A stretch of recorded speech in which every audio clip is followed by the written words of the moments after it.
تمام تفتیش نیوز میں آپ کو خوش آمدید کہتے ہیں۔ جیسے کہ آپ کو معلوم ہے اس وبا کے بارے میں، اس وبا میں صرف ہمارے پاس ہماری آرمی، پولیس، ڈاکٹر اور صحافی، مگر پہلی دفعہ جو اتنا راشن بٹ رہا ہے یا جو بھی ویلفیئر کام ہو رہے ہیں اس میں ایک ہی فاروق ستار بھائی ہیں جو کہ ہائی پروفائل یعنی ہمارے سیاستدانوں میں آتے ہیں۔ صرف انہی کو میں نے دیکھا جو کہ عوام میں گھوم رہے ہیں۔ آئیے ان سے بات چیت کرتے ہیں کہ وہ اس پروگرام کے بارے میں کیا کہنا چاہیں گے۔ السلام علیکم سر جی۔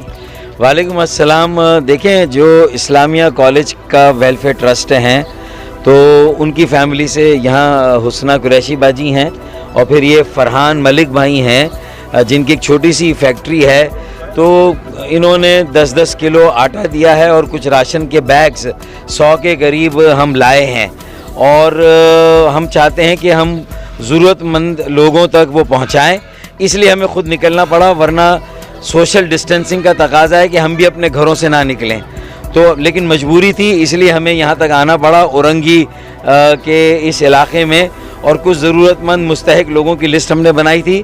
جہاں کورونا ایک المیہ ہے اور اس سے ہلاکتیں ہو رہی ہیں، وہیں بھوک، افلاس اور جو بنیادی کھانے پینے کی اشیاء نہ ملنے کی وجہ سے، بچوں کو دودھ کا پاؤڈر نہ ملنے کی وجہ سے، دودھ نہ ملنے کی وجہ سے بھی اموات ہو رہی ہے، لوگوں کو دوائیاں نہ ملنے کی وجہ سے بھی اموات ہو رہی ہیں، ہو سکتی ہیں، تو ہمیں اس ضرورت کو پورا کرنا ہے۔ ہمیں رضاکار فورس نوجوانوں کی بنانی ہے، اور ڈسٹرکٹ کمشنر ان نوجوان رضاکاروں کو استعمال کریں، لوگ گھروں میں رہیں اور اپنی ضرورتیں ان نوجوانوں اور رضاکاروں کے ذریعے سے جو ہے وہ ڈسٹرکٹ انتظامیہ تک پہنچائیں، اور ڈسٹرکٹ انتظامیہ تمام سول سوسائٹی، غیر سرکاری تنظیموں، NGOs اور جو لوگ بھی کام کر رہے ہیں ہماری طرح، جو سیاسی کارکنان بھی، تو ان کے پاس جو بھی وسائل ہیں جو مخیر حضرات دے رہے ہیں اسے آگے پہنچانے کے لیے ان رضاکاروں کے ذریعے سے پہنچایا جائے۔ یہ جو اس وقت بھی رش لگ رہا ہے، میں اس کے حق میں نہیں ہوں، یہ ہم سب کے لیے نقصان دہ ہے۔ ہمیں بھی ایک فاصلے پر رہنا چاہیے اور ہمیں ان اصولوں کو پر سختی سے عمل کرنا چاہیے، ورنہ ہم اپنے لیے بھی جو ہے وہ نقصان کریں گے اور ہم دوسروں کو بھی نقصان پہنچائیں گے۔ تو میرے خیال میں اس کا ہمیں پابند ہونا ہوگا۔ میں مجبوری میں نکلا ہوں، مجھے نہیں نکلنا تھا، لیکن لوگوں کی آہو بکا سن کر، ان کی جو چیخیں سن کر میں نکلا ہوں۔ ہم مسلمان ہیں، مسلمانوں کا خیال کریں، لوگ بہت بھوک سے مر رہے ہیں، لوگ کرایہ دار ہیں، غریب عوام بیچاری پس رہی ہے، روڈوں پہ بھیک مانگنے کے لیے ہم لوگ اب مجبور ہو گئے۔ خدا واسطے عمران خان جو ہے نا ہمارے لیے مدد کریں۔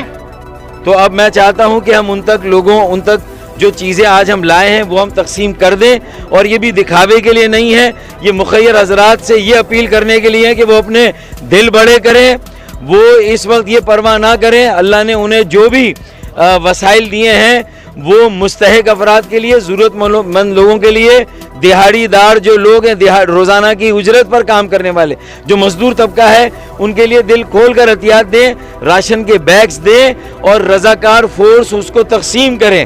اور جو تنظیمیں کام کر رہی ہیں میں انہیں سلام تحسین پیش کرتا ہوں، سیلانی ہو، JDC ہو، فرحان ملک ہوں، ہماری حسنہ باجی ہوں، یا اور جو لوگ چھیپا ٹرسٹ والے کام کر رہے ہیں، اور سینکڑوں تنظیمیں کام کر رہی ہیں، خلوص کے ساتھ کام کر رہی ہیں۔ پھر ڈاکٹر حضرات، نرسز، پیرامیڈکس، انہیں بھی سلام تحسین، افواج پاکستان، رینجرز اور پولیس کے لوگ، انہیں بھی سلام تحسین، اور سارے رضاکاروں کو سلام تحسین۔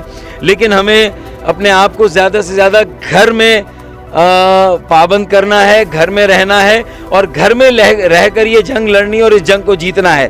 میں چین کی طرف سے جو امداد آ رہی ہے اس کا خیر مقدم کر رہا ہوں، اور حکومت چین سے یہ مطالبہ کروں گا، ان سے یہ درخواست کروں گا، اور پاکستان کی حکومت سے کہ وہ چین سے مطالبہ کریں کہ کراچی میں ہمیں ایک بڑا قرنطینہ کا مرکز چاہیے، ایک بڑا ہسپتال چاہیے، ویسا جیسا راتوں رات چین کی حکومت نے ووہان میں جس طرح کھڑا کیا تھا۔ تو نیشنل اسٹیڈیم دے، کرکٹ بعد میں کھیل لیں گے، شغل مستیاں بعد میں ہو جائیں گی۔ اس وقت ہمیں سنجیدہ ہو کر لوگوں تک ان کی ضرورت پہنچانے کے کام میں اپنے آپ کو لگانا ہے۔ ہم گھر میں بیٹھ کر بھی یہ کام کر سکتے ہیں، اور ہمارے رضاکار یہ کام کریں گے انشاءاللہ۔ ہم زیادہ ہم بھی نہیں نکلیں گے، کیونکہ ہماری وجہ سے رش جمع ہوتا ہے تو اس سے بھی لوگوں کو نقصان پہنچے گا۔ میں صرف اس لیے آیا ہوں تاکہ لوگوں کو میں صاحب یہ دیکھ رہے ہیں ماشاءاللہ فاروق ستار صاحب انہیں بھی حفاظت کی ضرورت ہے کہ باوجود اس کے وہ غریبوں کو دیکھ کے یہاں پہ آ رہے ہیں. تو اس طرح اور سیاستدان بھی انہیں بھی آنا چاہیے اور غریبوں کی دیکھ بھال ان کا فریضہ ہے. ہمارے ساتھ رہے گا مزید پروگرام کے لیے. تفتیش نیوز شہنشاہ فانی.